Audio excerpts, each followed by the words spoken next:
Hey there, inspiring guitarist. New look. Got my baseball cap on. My grandkids bought me this one.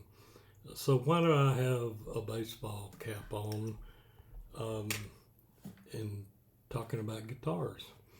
Well, I used to love baseball, and baseball taught me a valuable lesson as a very young child about thinking ahead. Everything from learning to imagine as I was rearing back to throw a ball where I was going to put it in my brain before I turned loose to when I was standing at the bat. I don't know if you've ever seen Bull Durham and you see he's standing at the plate, Kevin Costner, and in his head he's going quick bat, quick bat, quick bat. He's thinking ahead. He's envisioning what's going to happen. It's like when you play basketball and you imagine before you let go the ball going through the hoop. Well, learn to do that with guitar as you're practicing.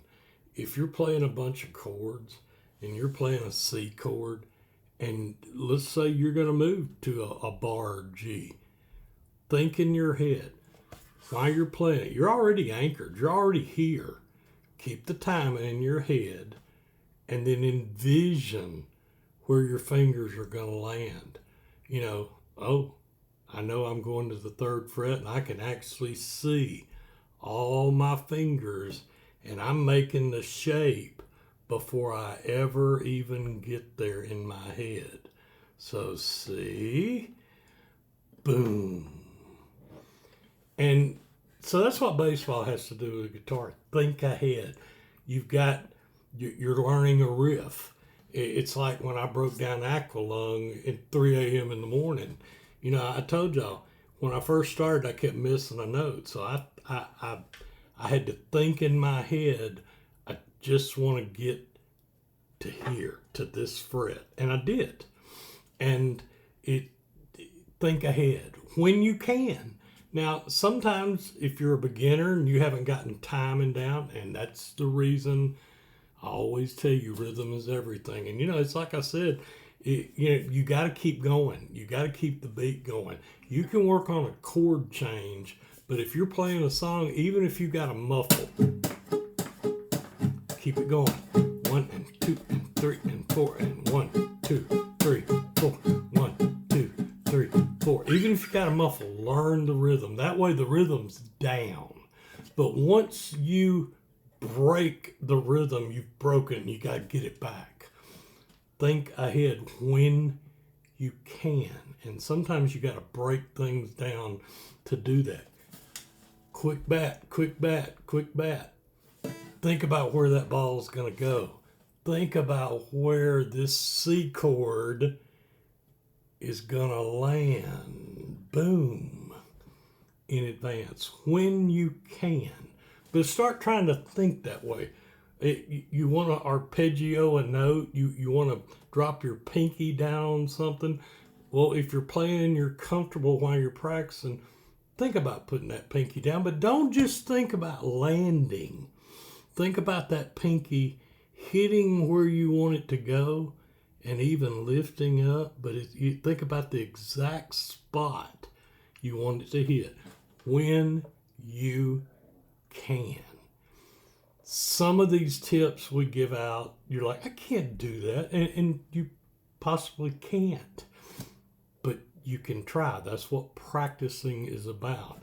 And remember, break things down into segments. And then once you hit it, then go back to get the metronome. I mean, pull that metronome out and use it. Use the one on your phone. But you can't start out with a fast beat and a metronome. Well, you can. You can do anything you want to do. But when you feel challenged, break things down in segments. Think ahead. Okay, here comes that F bar chord. But I know what I got to do. I know it's an E shape that I'm making. This is an E shape, and the only thing I'm doing is throwing the bar down. So I'm going to envision what's going to happen with these fingers as they land. I know that's a lot to digest. So break it down to something even smaller. Let's say all you want to do, you want to make a C chord, and you just want to drop that pinky in there.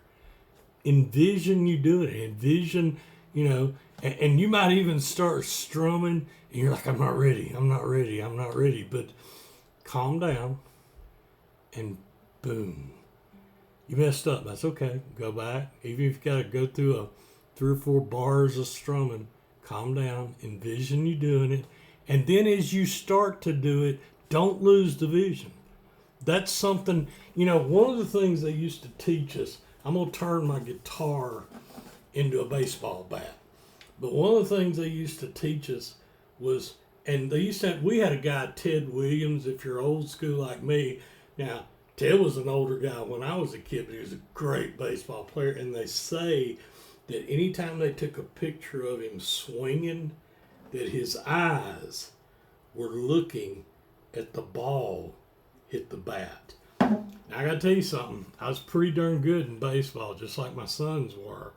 And, as a little leaguer, there's nothing like hitting a home run. But I can tell you, when I hit a home run and I was turning that wrist, I was looking at the ball. You knew it was a home run. You connected. Think ahead. Connect. Think about what you're going to do and envision it. It can help. I realize it can be frustrating. Slow it down. Hey, hope you have a blessed guitar journey and happy picking.